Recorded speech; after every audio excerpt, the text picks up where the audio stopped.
queridos catequizandos da Paróquia Menino Deus. Eu sou o catequista Saldi e nós estamos aqui para o nosso 17º encontro do nosso livro e o tema que nós vamos tratar hoje é a oração. Eu sou a catequista Elisângela, espero que vocês nos permitam entrar em sua casa. Nesse momento nós vamos fazer uma oração do Pai Nosso.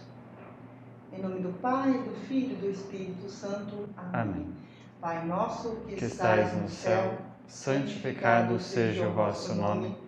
Venha a nós o vosso reino. Seja feita a vossa vontade, assim na terra como no céu. O pão nosso de cada dia nos dai hoje. Perdoai as nossas ofensas, assim como nós perdoamos a quem nos tem ofendido. E não nos deixeis cair em tentação, mas livrai-nos do mal. Amém. Meus queridos catequizandos, nesse momento nós vamos ter a leitura do Evangelho de Mateus, capítulo 6, versículo de 5 a 8, que o nosso catequista Saldi vai ler para nós.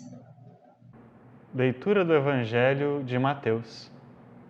Naquele tempo, disse Jesus: quando orardes, não façais como os hipócritas, que gostam de orar de pé nas sinagogas e nas esquinas das ruas, para serem vistos pelos homens. Em verdade, eu vos digo, já receberam sua recompensa.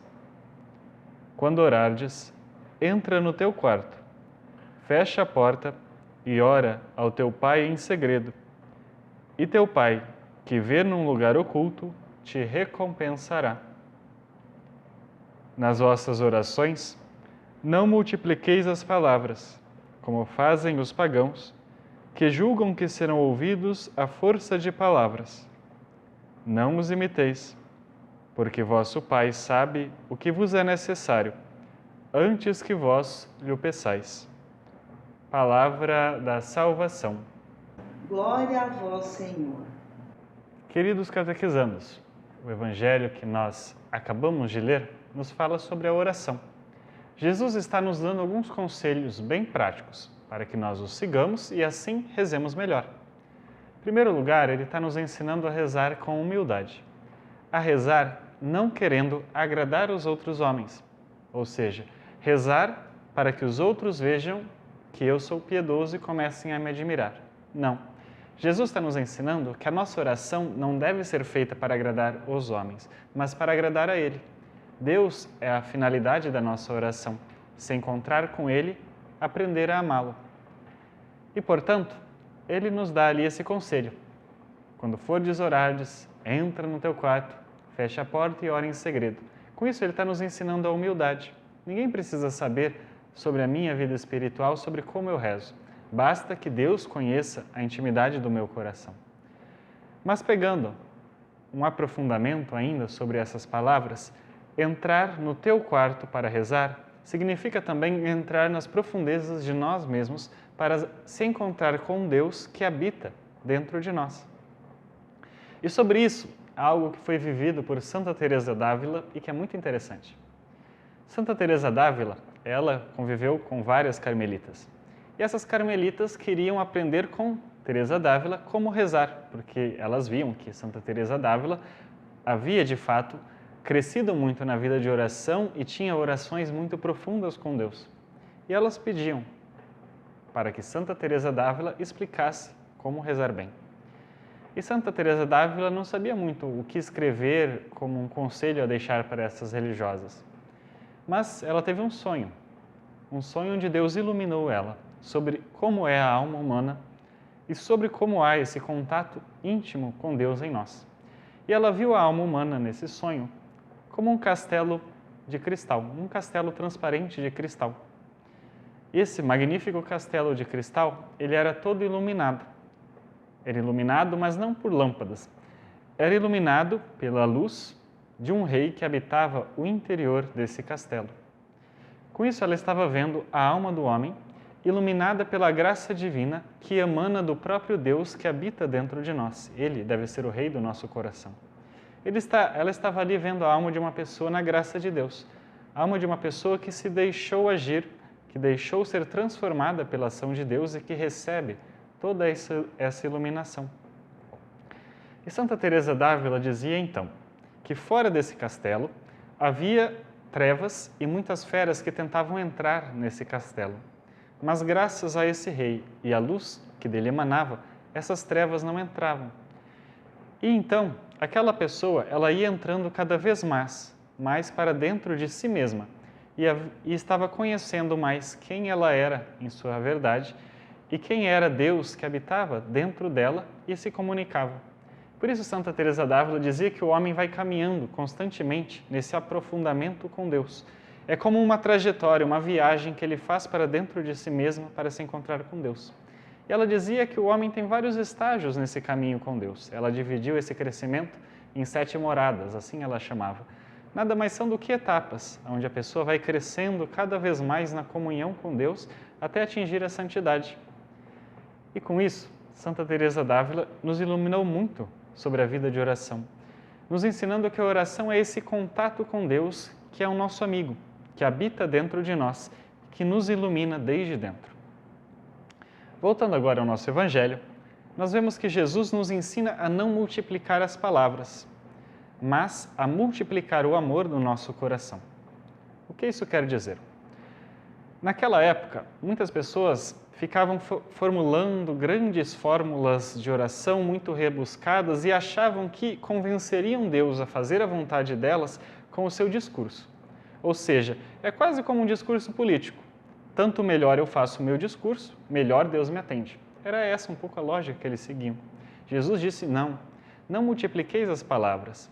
Ele está nos ensinando que a nossa oração ela deve ser uma multiplicação do amor. E quando eu vou rezar, então, eu devo amar de fato aquela pessoa com a qual eu estou conversando.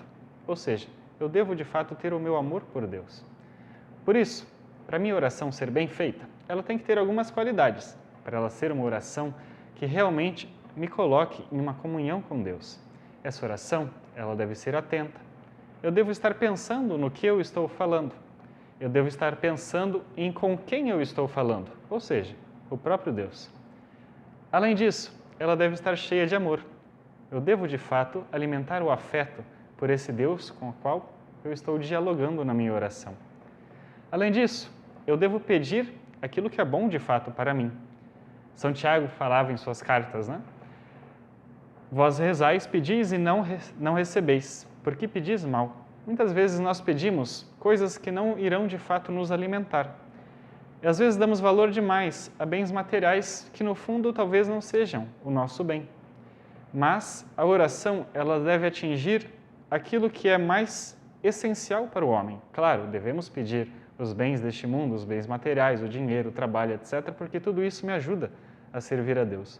Mas sempre dando preferência à justiça de Deus, à graça de Deus, ao praticar a vontade de Deus. Por isso Jesus mesmo falava, buscar em primeiro lugar o reino dos céus e a sua justiça e tudo mais vos será acrescentado. Então eu devo também saber o que eu estou pedindo para Deus na oração para pedir as coisas certas. E assim também ter uma confiança, porque Deus pede que nós confiemos nele. Então se eu rezo duvidando de que Deus vai me escutar, essa minha oração ela já está um pouco manchada, porque está manchada pela dúvida. Eu devo ter a fé de que a minha oração é sim escutada por Deus, porque Deus nos ama e quer o nosso bem. A oração é a elevação da alma para Deus, mas é Deus quem primeiro chama o homem, muito embora o homem se esqueça do seu Criador ou fuja dele. O Deus vivo e verdadeiro chama incansavelmente cada pessoa ao misterioso encontro da oração. Na oração, é sempre Deus quem dá o primeiro passo. O passo do homem é sempre uma resposta ao pedido de Deus. A oração é, então, um diálogo, uma conversa, um entretenimento com Deus. E todo diálogo, ele não é somente fala minha. Eu falo, sim, mas a outra pessoa também conversa. A oração segue a mesma dinâmica. Eu estou ali falando para Deus, mas Deus também fala comigo desde o meu interior. Ele vai iluminando a minha mente e e vai colocando as respostas que eu preciso em meu coração. E assim ele também vai me fazendo participar de sua própria força. São João Crisóstomo dizia: o homem mais forte é o homem que reza, porque ele participa do poder de Deus. É preciso que nos convençamos de que da oração depende todo o nosso bem. Da oração depende a nossa mudança de vida, a vitória sobre as tentações. Dela depende conseguirmos amar a Deus, a perseverança e a salvação eterna. Pois a oração nos torna fortes para vencermos as dificuldades da vida e cumprirmos nossa missão neste mundo. Por isso, precisamos aprender a rezar bem. Santo Agostinho dizia que quem sabe rezar bem, saberá viver bem. Na oração, Deus ilumina a nossa mente e nos dá respostas sobre como agir diante das várias situações de vida. Ela é como que um GPS, aonde escutamos a Deus, aonde que Ele nos indica o caminho a seguir. Do jeito certo, Ele nos conduz à felicidade, nos conduz à realização do sentido das nossas vidas, nos conduz a Deus e ao céu. Na oração, Deus ilumina a nossa mente e nos dá respostas sobre como agir diante das várias situações que a vida nos oferece, e muitas vezes situações difíceis. Ela é como que um GPS, onde nós escutamos Deus nos indicar o caminho a seguir para agir da forma correta naquela circunstância. Ela nos conduz à felicidade, nos conduz à realização do sentido das nossas vidas, nos conduz a Deus e ao céu. Muito bem, agora que nós entendemos um pouco mais sobre o que é a oração e como rezar bem, temos alguns exercícios que vão nos ajudar a viver mais essa experiência de diálogo com Deus. Na página 73 do livro de vocês, é pedido um propósito de vocês. Ou seja, eu me proponho todos os dias a rezar mais, a rezar algo que antes eu não rezava, a aumentar, a melhorar a minha oração. Vocês vão escrever o propósito de vocês. E agora eu me proponho todo dia a acordar e rezar um Pai Nosso e uma Ave Maria a mais. Vocês escrevam aqui o propósito de vocês. Enfim, qualquer tipo de propósito que vocês tiverem para melhorar a vida de oração de vocês. Também, aqui na página 74, há um pequeno texto que tem muito a ensinar. Gostaria que vocês lessem em casa. E por fim, nesse espaço aqui, eu vou pedir uma coisa muito interessante de vocês. Vocês já sabem rezar o Pai Nosso, a Ave Maria, o Glória ao Pai, o Santo Anjo.